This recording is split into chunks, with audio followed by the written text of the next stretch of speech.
मूढ़ता मत करो, लक्ष्मी के पीछे मत भगो,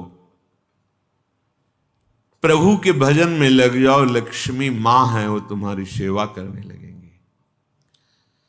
प्रायः सब लक्ष्मी पति बनना चाहते हैं। ध्यान से देखो, लक्ष्मी के स्वामी धनाभिमानी कभी नहीं बन सकते। लक्ष्मी जी ने किसी का वर्ण ही नहीं किया। जब समुद्र से प्रकट हुई तो सब विराजमान थे। लक्ष्मी जी ने उनका वर्ण किया जो लक्ष्मी जी की तरफ देख भी नहीं रहे थे, श्री भगवान का। लक्ष्मी मां है, जगत माता है। मूढ़ता इसीलिए कहा है, कुत्र विमूढ़या सिरे, ए विमूढ़, मूढ़ता छोड़। मां को तू कैसी भावना से देख रहा है? सब लक्ष्मीपति बनना चाहते हैं। अरे लक्ष्मीपति है, वो तो केवल श्री हरि है, दूसरा नहीं। लक्ष्मी के स्वामी केवल भगवान श्री हरि हैं। भगवान के ना चाहने पर भी उन्होंने भगवान का ही वर्ण किया। आप दासत्व स्वीकार करके प्रभु का जब भजन करेंगे तो लक्ष्मी मां है, आप उनके पुत्र हैं, वो भरपूर आपको जो कुछ चाहिए वो सब दे देंगे।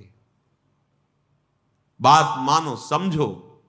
मायापति है श्री कृष्ण, वो आप मायापति बनना चाहते हैं, थप्पड़े मारेंगी। गलत दृष्टि रखता है। हम सब आकांक्षा करते हैं कि लक्ष्मीपति बने। देखो अंदर से देखो, किसी कोई भाव आता है कि लक्ष्मी तो प्रभु की प्रिया है, प्रभु की प्रिय है, पत्नी है।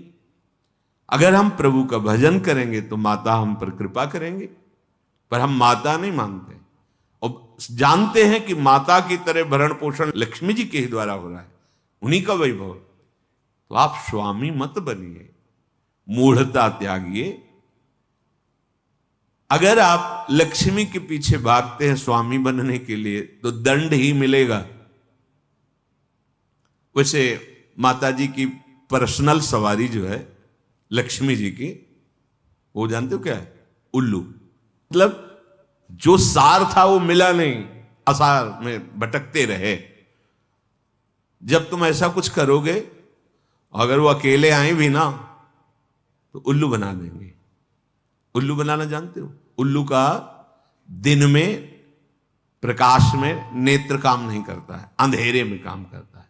अर्थात जो लक्ष्मी को केवल स्वीकार करता है, आराधना की है, तो लक्ष्मी जी उसके दिमाग, क्योंकि आएंगे तो ना उसमें सवार होके, अब उसके दिमाग में ज्ञान के प्रकाश के लिए नेत्र नहीं रह जाएंगे। अज्ञान अंधकार में उसका काम करेगी बुद्धि। क्या ये भोग लूं, ये ऐसा करूं, अभिमान बढ़ाने वाला, वासना बढ़ाने वाला, दुर्गति में पहुंचाने वाला कार्य प्रारंभ हो जाएगा। विविध प्रकार के दोष प्रकट हो जाएंगे। नारायण को बुलाओ, प्रभु माता जी सहित पद, तो जानते हो क्या, अलग अलग सवारी में नहीं आती, फिर एक सवारी में आती है। कौन? गरुण जी में। गरुण जी में भगवान नारायण और लक्ष्मी। गरुण जी जिनके पंखों से वेद स्तुति हो रही, अर्थात दिव्य ज्ञान विज्ञान संपन्न और समस्त ऐश्वर्य भोग आपके पीछे डोलेंगे। ऐसा नहीं कि भक्त केवल भिखारी ही होता है। देखो अम्बरीश जी महाराज बड़े बड़े ऐसे महाभागवत हुए, दिव्य वैभव संपन्न और भगवान की अपार भक्ति में डूबे हुए। श्रीपाद करे विमूढ़ता, अर्थात मूढ़ता का त्याग करो और सर्वाधीश्वर युगल सरकार के चरणों का चिंतन करो। बेलवन में लक्ष्मी जी आज भी विराजमान होकर तप परायण है कि कभी किशोरी जी का आदेश आ जाए सेवा के लिए तो हम कृतार्थ हो जाए। वृंदावन में नहीं, बाहर यमुना की पल्ली पर विराजमान है, और इसलिए विराजमान है कि कभी लाडली जो इशारा कर दे किसी के प्रति, वो मुझे सेवा मिलेगी। विहाय वृंदावन मिंदिरादि भी सुदुर्लभम कुत्र विमूढ़याश्रय। आशा छोड़ो तुम और न किसी से, हमारे लाडली लाल के चरणों का आश्रय लो तो कह रहे हैं परम सुदुर्लभा शास्त्र मिलंति भक्तया, परम दुर्लभ प्रेम भक्ति भी मिलेगी और ऐश्वर्य भी मिलेगा। ये जब आप प्रिया प्रीतम के चरणों का आश्रय लिए वृंदावनाधीश्वर श्यामा श्याम का भजन कर रहे, तो क्या नहीं मिल जाएगा आपको। बड़े सद्गुण हैं, पर भगवत चरणारविंद की शरणागति नहीं, भजन नहीं, क्या होगा इससे। ये तो बाहरी सद्गुण है, इससे क्या होगा। अगर प्रभु के चरणों का आश्रय नहीं तो ये बाहरी सद्गुण भगवत प्राप्ति थोड़ी करा सकते हैं। और मनुष्य जीवन का चरम और परम लाभ भगवत प्राप्ति है। रूप विभवई, बड़े रूपवान हो, देह भाव से अपने रूप को देखकर गर्व करते हो कि मैं बड़ा सुंदर हूं। कितने दिन टिकेगी सुंदरता, दुर्गति ही करवाएगी, क्योंकि देह भाव से सुंदरता का आरोप मैं में कर लेने से भोगों की प्रियता बढ़ती है। भोगों की प्रियता दुर्गति का कारण है, बुद्धि का भ्रष्ट हो जाना है, सत्य वस्तु से पतित हो जाना है। तो किम रूपई, बड़े रूपवान हो, उससे क्या होगा। बार बार दर्पण में अपने रूप को देखकर गर्व करोगे और विषय प्रियता बढ़ेगी। श्रीपाद कह रहे हैं किम दानम, आप बड़े धनी हो, आपको गर्व है कि मैं गरीबों को देता हूं या किसी को भी देता हूं, इसे क्या होगा। तुम्हारा अभिमान पुष्ट होगा, तुम्हें जो पुण्य का है वो और लाभ मिलेगा, 1 की जगह 1 लाख दे देगा। इतने में तुम अभिमान से युक्त हो, और बढ़ जाएगा तो और अभिमान बढ़ेगा, तो होगा क्या, दुर्गति। क्या होगा। सोचो, जिनका कोई अपराध नहीं था, बराबर गौदान करना, स्वर्ण से खून मढ़वाकर, सींग मढ़वाकर दक्षिणा देना, घर दान करना, दान में ही लगे रहते थे महाराज नृग। चूक हो गई, जो ब्राह्मण दान नहीं लेता था उसकी गाय आ गई गौशाला में, उनको क्या पता, उन्होंने किसी ब्राह्मण को दान कर दिया। जिसने दान लिया वो लेके जा रहा था, जिसकी गाय थी वो कभी दान लेता नहीं था। उसने कहा ये तो गाय मेरी है, बोले नहीं ये तो मेरी है, क्योंकि अभी महाराज नृग ने दिया है, चलो महाराज के पास। वहां गए, उसने कहा महाराज आपने गाय हमें दी, हां दी। उसने कहा महाराज फिर ये गाय मेरी है, ये आपकी नहीं है, आप हमारी गाय वापस करें। तो उनका तुम्हें 1 करोड़ गाय देंगे। जो गाय का असली मालिक था उसे कहा इसको छोड़ दो तुम, क्योंकि अब हमने दान दे दिया। उसने कहा मैंने कभी दान ही नहीं लिया, तो क्यों स्वीकार करूं, मुझे अपनी गाय चाहिए। जिसने दान लिया था उसने कहा बस मुझे तो यही गाय है, अगर ये नहीं दोगे तो। इतनी बात का ये दंड मिला कि द्वारिका के कुएं में वो गिरगिट बनकर पड़े थे, पर कृपा ये हुई कि अपराध था नहीं पूर्ण रूप से।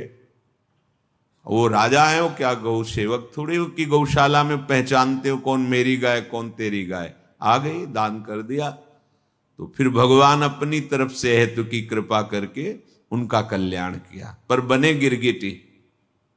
विचार करके देखो, इतना बड़ा दान अगर भगवान हेतु की कृपा न करते तो क्या बने हुए पड़े थे। तो किम दानम, अहंकार करके कि मैंने इतना रुपया दान किया, इतनी वस्तु दी, वो आपको मुक्त नहीं कर सकता। और वही वस्तु हे प्रभु आपके द्वारा दी हुई वस्तु दैन्य भाव से आपको समर्पित करते हैं, हो गया, ये भगवत प्राप्ति का कारण बन जाएगा। किसी को भी जब कोई कभी सेवा करे, दान भावना न रखे, मेरी वस्तु नहीं है भी नहीं, वास्तविक मेरे प्रभु ने दी है। प्रभु की दी हुई वस्तु से प्रभु स्वरूप सामने आए हुए को जो हम सेवा कर रहे हैं, रिझा रहे हैं, उसका फल हो मेरे गोविंद मेरे पर प्रसन्न हो। त्वदीयं वस्तु गोविंदम तुभ्यमेव समर्पये। हे प्रभु, आपकी दी हुई वस्तु आपको, ये दान नहीं, ये भगवत प्राप्ति का हेतु है, ये सेवा है। किम दानम, बहुत दानाभिमान है, दान करते हो, एक की जगह लाख दे देगा मेरा मालिक महालक्ष्मीपति है, महाऐश्वर्यवान है, महान विभूतियां उनके चरणों की आराधना करती रहती हैं। श्रीपाद कह रहे हैं यज्ञ आदि भी, बड़ी बड़ी यज्ञ करते हो, पर भगवान की शरण में हो करके उनकी भक्ति का भाव नहीं, तो क्या होगा यज्ञ से? देखो यहाँ के ब्राह्मण मथुरा के यज्ञ कर रहे थे, भगवान ने अपने सखाओं से कहा जाओ तुम्हें भूख लगी है तो उनसे मांग लो, जाकर कह दो श्री कृष्ण बलराम आज इधर गौवें चराते हुए आए हैं, हमें थोड़ा सा भोजन दे दो। गए, साष्टांग प्रणाम किया और कहा हे विप्रो, भगवान श्री कृष्ण बलराम जी पधारे हैं सखाओं के साथ, उनको भूख लगी, थोड़ा सा भात दे दो, अन्न दे दो। उन्होंने अनसुनी कर दी। वो गए, बोले प्रभु देने की तो बात जाने दो, बोले ही नहीं, देखे ही नहीं। बोले तो उनकी पत्नियों के पास जाओ।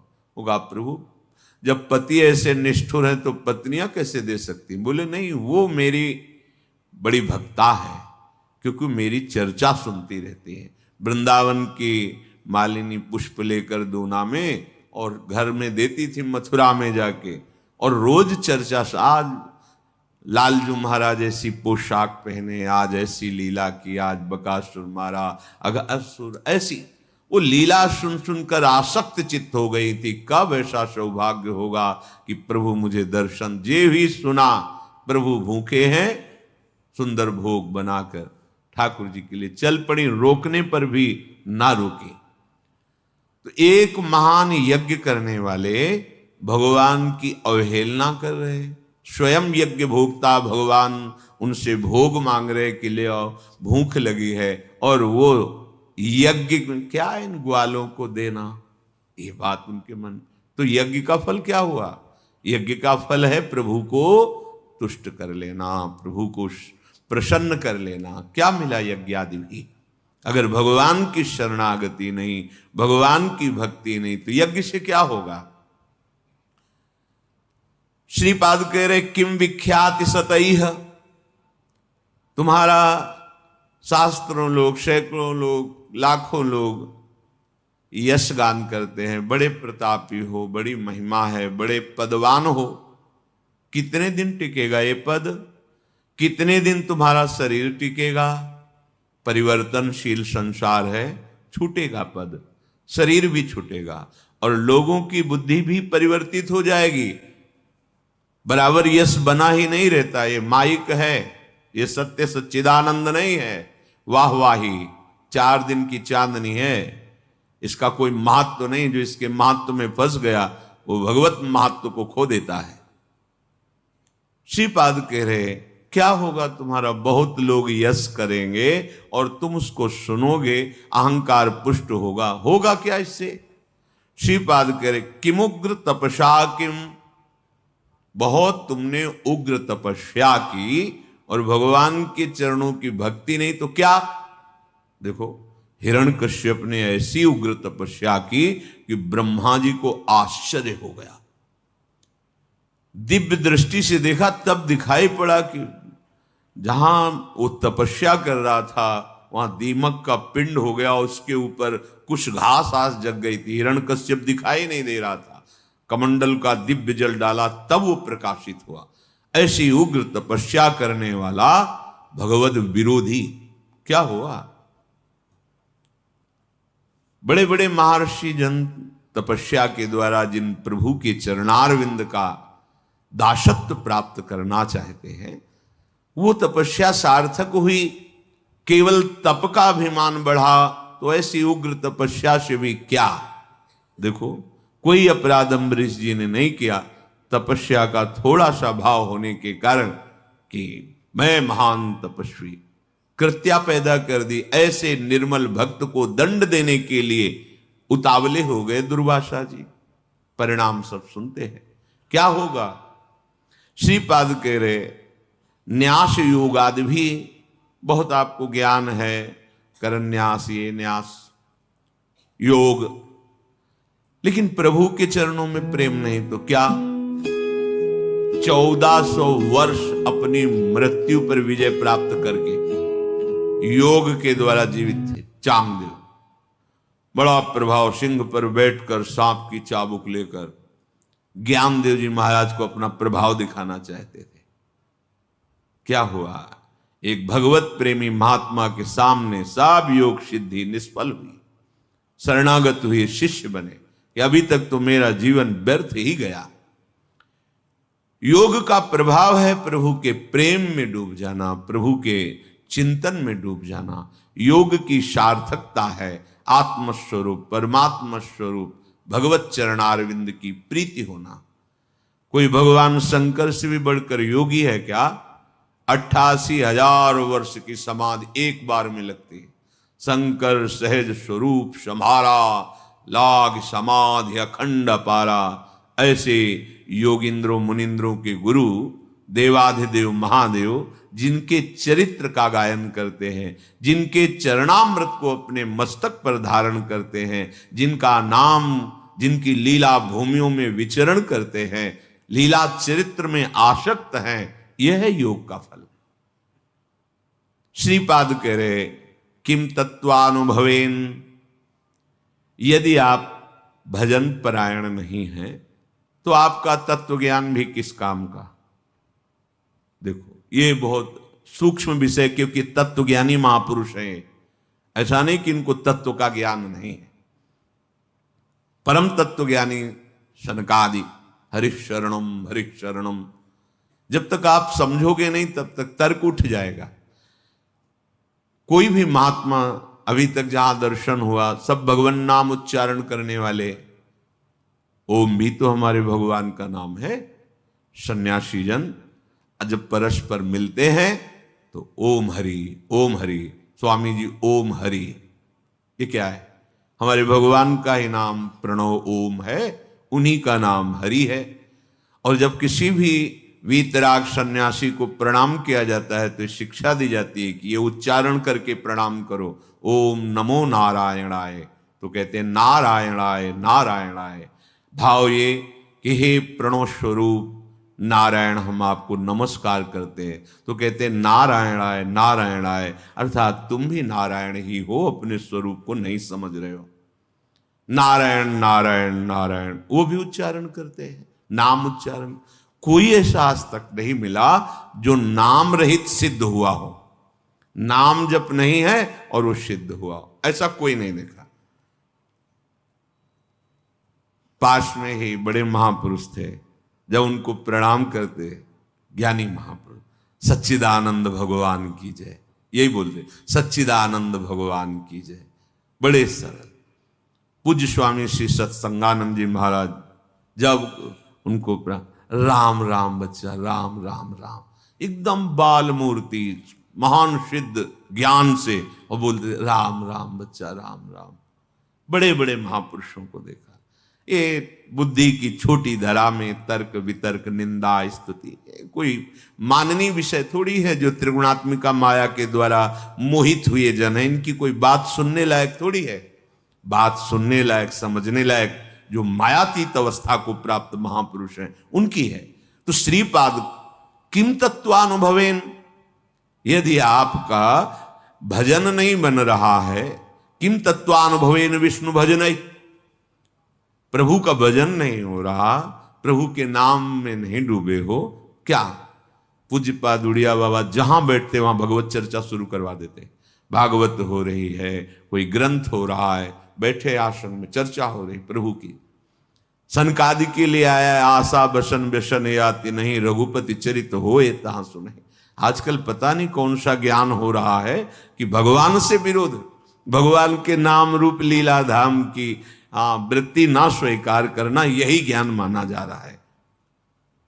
कौन भगवान, कैसा भगवान, बातें अज्ञानी जैसी, और माना जाता है अपने को ज्ञानी। कौन ऐसा ज्ञानी है जो भगवान के अवतार के समय उनके दरवाजे पर जाकर के घुटने न टेके हों, दर्शन न किया हो? कौन ऐसा ज्ञानी? इतने दर्शन के लिए विकल है सनकादि की जय विजय, ऐसे ही स्वाभाविक रोक दिया तो असहनीय हो गया। रोकना सहनीय हो गया। एक क्षण के लिए भी इतनी व्याकुलता है कि रुकना संभव नहीं। मैं अपने प्रभु का दर्शन करने जा रहा हूं, क्यों रोक दिया? किम तत्वानुभवेन विष्णु भजन, यदि प्रभु का भजन नहीं है, प्रभु का चिंतन नहीं है, प्रभु के प्रेम में नहीं डूबे हो, तो वो तत्व ज्ञान भी किस काम का?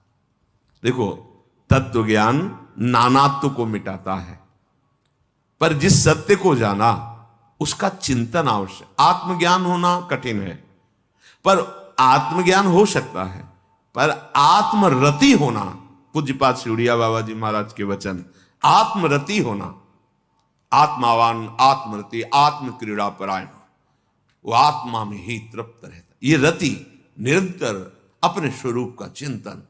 हमारे प्रभु है, आत्मा है, हमारी आत्मा हरिवंश। किम तस्य वात्यद्भुते, तुमने बहुत वाणी में प्रवीणता प्राप्त कर ली, उसे क्या होगा?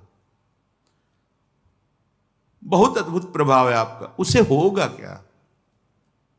अगर चित्त प्रभु के प्रेम में नहीं डूबा तो ये सब क्या है? वाग विलास मात्र है।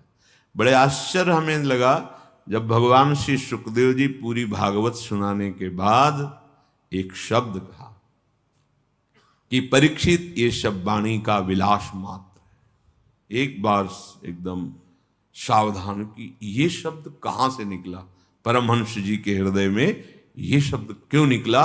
क्योंकि इसमें तो सब चरित्र है, उनका चरित्र, उनका चरित्र, उनका उनका उनका ऐसे विविध चरित्रों का।